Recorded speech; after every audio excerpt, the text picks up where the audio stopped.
بسم اللہ الرحمن الرحیم۔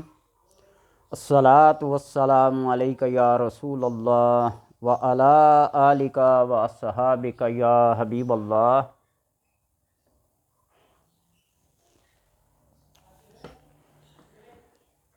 مقصود کائنات، مطلوب کائنات، سرچشمہ کائنات اور مقصود کائنات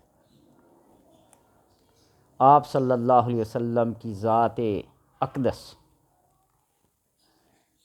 احادیث، قرآن، سلف صالحین کے اقوال و آثار اپنی جگہ مسلم، لیکن گرو نانک جو سکھوں کا ایک پیشوا ہے، پانچواں یا چھٹا گرو ہے، ہمیں ان سے کوئی سروکار نہیں ہے، لیکن ایک خدا ترس نیک بندہ تھا۔ اس نے ایک قاعدہ کلیہ علم الحروف، علم جفر اور علم العادات کی روح سے وضع کیا ہے۔ جس طرح ایک نقش بنایا جاتا ہے، اس کو 15ویں کا نقش کہا جاتا ہے کہ اس کو جس سرے سے جوڑو 15 ہی آئیں گے، اور یہ 15 کا جو نقش ہوتا ہے، اگر اس کے اسم کو دیکھا جائے تو یہ حضرت حوا آدم علیہ السلام کی زوجہ محترمہ ہماری دادی اماں کا نام ہے، اور اس کے یہ عدد ہیں 15 ہے کہ 8، واو کے 6، 14 اور الف کا 1، 15۔ یہ 15 کا نقش بنایا جاتا ہے۔ اسی طرح گرو نانک نے بھی ایک قاعدہ کلیہ، ایک علم جفر، علم القواعد میں سے لیا ہے۔ نام لیو جس انچردہ چوگن کی جیوتا۔ آپ کائنات کی جس بھی چیز کا نام لیں گے، کائنات کے اندر جو بھی چیز ہے، یہ پنسل ہے، یہ چاقو ہے، چھری ہے، یا کوئی بھی آپ نام لے لیں، کسی انسان کا، کسی جانور کا، کسی درخت کا، کسی حیوانات و جمادات و نباتات میں سے کسی کا بھی نام لیں، اور اس علم العادات کے قاعدے کلیے سے آپ جمع، تفریق، تقسیم، ضرب دے کر آخر پہ جو بلچا ہے 92، اور 92 آپ صلی اللہ علیہ وسلم کے اسم غرامی کے اعداد ہیں، اور کائنات کا ہر جز، ہر کل اس نام محمد کے اندر موجود ہے۔ جن حضرات کو یہ شوق ہو، آکاش برنی رحمۃ اللہ تعالیٰ کی کتابوں کو پڑھ کے دیکھے، علم العادات کی کیا اہمیت ہے، اور کیا ان کی فضیلت ہے، اور کیا ان کی افادیت ہے۔ بے شمار قاعدے کلیہ ایسے محصلات لکھے ہوئے ہیں۔ تو بہرحال میرا ان نکات کی طرف جانے کا نہیں ہے، بلکہ آپ صلی اللہ علیہ وسلم کی ذات گرامی کو کیا کرنا، ایک بیان کرنا مقصود ہے۔ حضرت عبداللہ ابن عباس رضی اللہ تعالی عنہ نے فرمایا کہ رسول اکرم صلی اللہ علیہ وسلم کے پیکر مبارک کی مٹی، جو ایک سبب ہے پیدائش کا، جس طرح آدم علیہ السلام کو پیدا کیا گیا، حضرت عیسیٰ علیہ السلام کو پیدا کیا گیا، پوری کائنات کو پیدا کیا گیا، ہم آپ جیسے پیدا ہوتے ہیں، یا حضرت حوا علیہ السلام کو پیدا کیا گیا، یا حضرت صالح علیہ السلام کی اونٹنی کو پیدا کیا گیا۔ اللہ تبارک و تعالیٰ کی تخلیق کے یہی طور طریقے ہیں، اور جسے چاہے اذا ارادہ شیئا ان یقول لہ کن فیکون، وہ جب کسی چیز کا ارادہ کرتا ہے تو بس اس کو کن کہنے کی ضرورت ہوتی ہے، فیکون وہ ہو جاتا ہے۔ تو اس لیے وہ پیکر مبارک کو جب آپ کی مٹی کو، آپ کی طینت کا اصل خمیر کو بنایا گیا، تو زمین کی ناف سے لیا گیا، اور زمین کی ناف کیا ہے؟ کعبہ اللہ، مکہ معظمہ، یہ پوری کائنات کے وسط میں ہے۔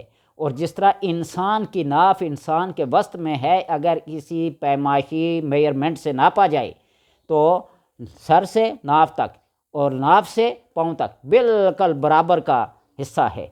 اور یہ اس لیے روایات میں آتا ہے کہ جب اس خمیر کو ایک پتلے کی صورت میں بنایا گیا، جس کو اللہ کا نائب خلیفہ کہا جاتا ہے، حضرت آدم علیہ السلام، تو شیطان نے اس پتلے کے پاس سے گزرتے ہوئے بڑی حقارت کی نگاہ سے اس کو دیکھا اور تھوک دیا۔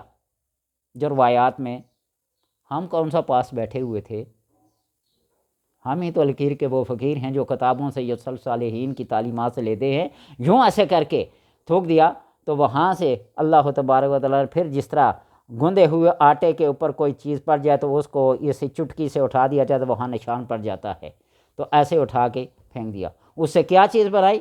اللہ تبارک و تعالیٰ بہتر جنتا، کوئی کہتا ہے کتا بنایا، کوئی کہتا ہے کھجور بنائی، کوئی کہتا ہے فلاں چیز بنی۔ بہرحال جو ہے جو بھی ہو، یہ تخلیق کائنات کے معاملے ہیں، اللہ جسے چاہتا ہے جیسے چاہتا ہے جس وقت چاہتا ہے بنا دیتا ہے۔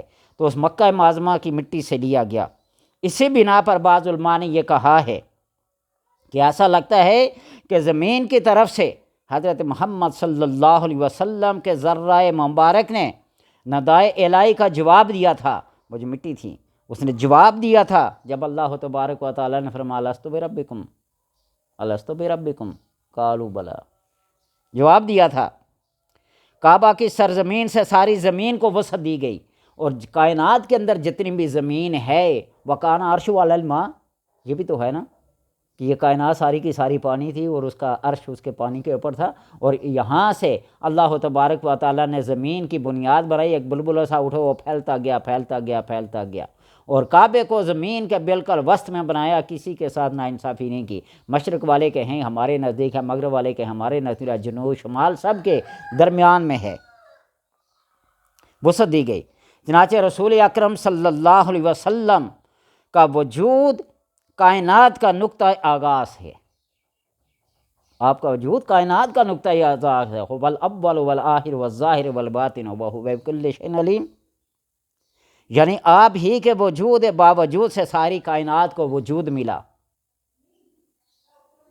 اور فتوحات مکیہ یہ کتاب پڑھی ہوئی ہے نا، اس کا خطبہ ہی پڑھے نا، تو اس کے خطبے میں بھی یہی سب سے پہلی بات ہے، عدم اور وجود کا مسئلہ ہے۔ آپ صلی اللہ علیہ وسلم کے اس ارشاد مبارک سے بھی اس طرف اشارہ ملتا ہے، کنت نبیا و آدم بین الماء والطین، میں اس وقت بھی نبی تھا جب آدم علیہ السلام پانی اور کیچڑ کے مٹی کے درمیان تھے۔ اور ایک اور جگہ مختلف السایا بین الروح والجسد، جبکہ آدم روح اور جسم کے درمیان تھے، میں اس وقت بھی کیا تھا؟ نبی تھا۔ تو اسی وجہ سے آپ صلی اللہ علیہ وسلم کے کا امی لقب ہے، اس لیے کہ مکہ معظمہ کا ایک نام ام القریٰ ہے، بستیوں کی ماں، اور وہ ذرہ مبارک جس نے ندائے الہی کا جواب دیا تھا، جو کائنات کا نقطۂ آغاز ہے، اسے ام الخلیفہ کہا جاتا ہے، اسے ام الخلیفہ کہا جاتا ہے۔ کسی کی مٹی کا خمیر عام طور پر اسی جگہ کا ہوتا ہے جہاں اس کی تدفین ہوتی ہے، اسی اعتبار سے آپ صلی اللہ علیہ وسلم کی تدفین کی جگہ مکہ معظمہ ہونا چاہیے تھا، یہ نقطہ ہے، ہونا چاہیے تھا، کیونکہ آپ کے خمیر کی مٹی مکہ کی تھی۔ لیکن یہ کہا جاتا ہے کہ جب علم کے پانی میں موجیں اٹھنے لگی تو اس کا جہاز ارد گرد میں پھیل گیا، وہ جھاگ جو اٹھتا ہے، موجوں سے جھاگ جو اٹھتا ہے، زمین میں پھیل گیا۔ اس وقت آپ صلی اللہ علیہ وسلم کا جوہر مبارک اس جگہ جا پہنچا جہاں آپ کا روضہ اطہر ہے۔ چنانچہ رسول اکرم صلی اللہ علیہ وسلم خلقت کے لحاظ سے مکی بھی ہیں اور مدنی بھی ہیں، مکی و مدنی۔ آپ کی جائے ولادت مکہ معظمہ ہے، جبکہ جائے تدفین مدینہ منورہ ہے۔ اسی بارے میں ارشاد باری تعالیٰ ہے، وَإِذَا أَخَذَ رَبُّكَ مِن بَنِي آدَمَ مِن ظُهُورِهِمْ ذُرِّيَّتَهُمْ وَأَشْهَدَهُمْ عَلَىٰ أَنفُسِهِمْ أَلَسْتُ بِرَبِّكُمْ قَالُوا بَلَىٰ شَهِدْنَا عَلَىٰ أَنفُسِنَا أَن تَقُولُوا يَوْمَ الْقِيَامَةِ إِنَّا كُنَّا عَنْ هَٰذَا غَافِلِينَ۔ یہ اللہ تبارک و تعالیٰ کا ارشاد کہ یاد کرو جب تمہارے پروردگار نے اولاد آدم کی پشت میں سے ان کی اولاد کو نکالا اور ان سے یہ اقرار لیا کہ کیا میں تمہارا رب نہیں ہوں، تو انہوں نے کہا کیوں نہیں، تو ہی ہمارا رب ہے۔ اور ایز ازلی کے بارے میں بھی اس حدیث کی تشریح آئی ہے، کیونکہ اللہ تبارک و تعالیٰ نے حضرت آدم علیہ السلام کی پشت پر ہاتھ پھیرا، ان کی اولاد اور ذرات کی شکل میں نکلی، یہ ذرات حضرت آدم علیہ السلام کے بالوں کے مساموں سے نکلے، اور اس سے نکلے جیسے مساموں سے پسینہ نکلتا ہے۔ آپ تخلیق کائنات کے بارے میں پڑھیں نا، تخلیق انسان کے بارے میں پڑھیں، اللہ تبارک و تعالیٰ کی تخلیقات کے ایسے ایسے انداز ہیں، انسان کی عقل دنگ رہ جاتی ہے۔ جو سمجھ گیا سے سمجھ گیا، جو بہہ گیا جو وہ بہہ گیا، جو حیرت میں پڑ گیا وہ حیرت میں ہے، جو سکتے میں پڑ گیا وہ سکتے میں ہے۔ یہ کنو کسی کو معلوم نہیں۔ حضرت ابو بکر صدیق رضی اللہ تعالیٰ عنہ ساری زندگی آپ کے ساتھ رہے، فرمایا کہ میں آپ کی کنہ کو، آپ کی حقیقت کو نہیں جان سکا کہ آپ کیا چیز ہیں۔